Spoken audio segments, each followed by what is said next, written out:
হাওড়ার শিবপুরে অভিজাত আবাসনে শুট আউট, গুলিবিদ্ধ পুনম যাদব নামে এক মহিলা। মাথার পিছনে গুলি লাগে, আশঙ্কাজনক অবস্থায় তাকে হাসপাতালে ভর্তি করা হয়েছে এবং এই ঘটনার পরের মুহূর্তে সিসি ক্যামেরার ছবি আপনারা দেখছেন, তাকে আশঙ্কাজনক অবস্থায় হাসপাতালে নিয়ে যাওয়া হয়েছে। হাওড়ার শিবপুরের একটি অভিজাত আবাসনের ঘটনা, যেখানে শুট আউটে গুলিবিদ্ধ হয়েছেন পুনম যাদব নামে এই মহিলা। তাকে আশঙ্কাজনক অবস্থায় হাসপাতালে নিয়ে যাওয়া হয়েছে। সুকান্ত মুখোপাধ্যায় আমাদের সঙ্গে সরাসরি রয়েছে। সুকান্ত, এখনো পর্যন্ত কি জানতে পারছো, কিভাবে ঘটল এই ঘটনা? দেখো কি কারণে এই ঘটনা ঘটেছে, গোটা বিষয়টি খতিয়ে দেখা হচ্ছে। ইতিমধ্যে শিবপুর থানার তরফে যিনি অভিযুক্ত হাজব্যান্ড রয়েছেন, অর্থাৎ স্বামী, সেই গোপাল যাদব, তাকে আটক করা হয়েছে এবং তাকে জিজ্ঞাসাবাদ করা হচ্ছে। পাশাপাশি যে আগ্নেয়াস্ত্র দিয়ে এই গুলি চালানো হয়েছিল সেটির আদৌ লাইসেন্স রয়েছে নাকি সেটি বেআইনি অস্ত্র, পুরো বিষয়টি দেখা হচ্ছে। পুলিশ সূত্রে খবর যে সেটি 9mm পিস্তল ছিল, সেই পিস্তল তিনি কোথা থেকে পেলেন এবং কিভাবে তার কাছে এলো, গোটা বিষয়টি খতিয়ে দেখা হচ্ছে। আজকে সকাল 7টা থেকে 8টার মধ্যে ঘটনাটি ঘটেছে শিবপুরের এই বিলাসবহুল আবাসনে 15 ফ্লোর অর্থাৎ 16 তলাতে। সেখানে স্বামী স্ত্রীর মধ্যে ঝগড়া হচ্ছিল।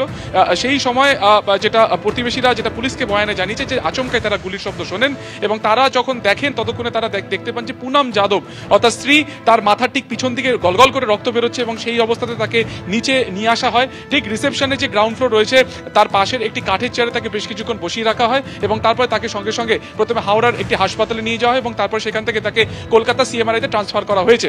হাসপাতাল সূত্রে যেটা খবর যে আশঙ্কাজনক রয়েছে, গুলিবিদ্ধ সেখানে হয়নি মাথার পিছন দিকের অংশে, কিন্তু গুলি ছুঁয়ে বেরিয়ে গেছে এবং সেখানে সেখানে কিন্তু যথেষ্ট আঘাত রয়েছে। আর কিছুক্ষণের মধ্যে তার অস্ত্রোপচারও হবে। তার ইতিমধ্যে বয়ানও নেওয়া হয়েছে যে কি পরিপ্রেক্ষিতে তার স্বামী তার উপরে গুলি চালালো। স্বাভাবিকভাবে প্রশ্ন উঠছে যে 16 তলাতে সেখানে একাধিক পরিবার থাকে এবং এই একই আবাসনে বাবুল সুপ্রিয় এবং অন্যান্য পুলিশের আধিকারিকেরাও থাকেন। সেখানে কিভাবে এরকম একটি ঘটনা ঘটলো এবং স্বাভাবিকভাবে নিরাপত্তা নিয়েও কিন্তু উঠছে একটা প্রশ্ন।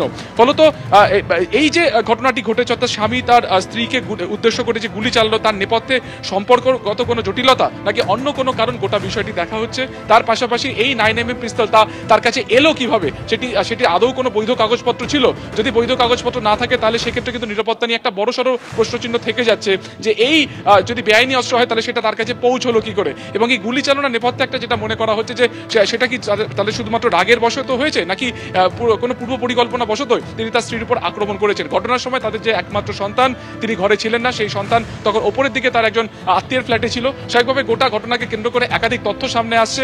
সিসিটিভি যে ফুটেজ রয়েছে সেগুলোকে দেখা হচ্ছে এবং সেই ফুটেজই তারা খতিয়ে দেখছেন এবং যিনি আহত হয়েছেন তার বয়ান এক দফাতে নেওয়া হয়েছে। অস্ত্রোপচারের পরে ফের তাকে নেওয়া হবে। আশঙ্কাজনক অবস্থাতে তিনি রয়েছেন।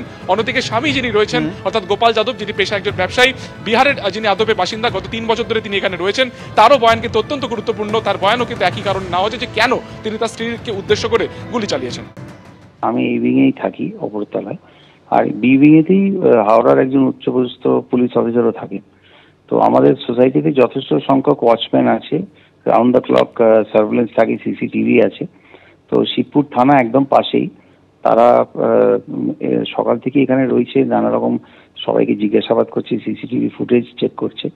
আর এরকম ধরনের 400 ফ্ল্যাটের একটা সোসাইটিতে অনেক রকমের রিউমার মঙ্গারিং চলে, কে কাকে গুলি চালিয়েছে, কি হয়েছে কি না।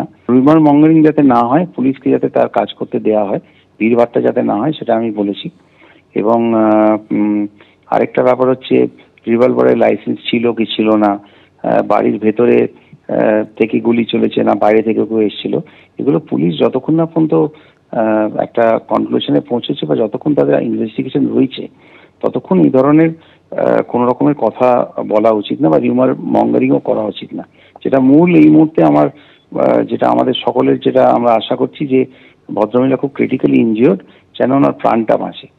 কেন ঘটেছে সেটা বার করা এবং ভবিষ্যতে যদি বাইরে থেকে এরকম কোনো ইন্টারফারেন্স হয়ে থাকে তাহলে ভবিষ্যতে এটা আটকানোর কোনো উপায় আছে কিনা, যথেষ্ট ভিজিলেন্স আশপাশের ফ্ল্যাট থেকে রাখা হয়েছিল কিনা, যদি কোনো ধরনের গন্ডগোলের শব্দ পাওয়া যায় বা কিছু পাওয়া যায়, সেগুলো পরবর্তীকালে প্রিভেন্ট করা যায় কিনা, সেটাই আমাদের মূল লক্ষ্য হয়। এবিপি আনন্দ, এগিয়ে থাকে, এগিয়ে রাখে।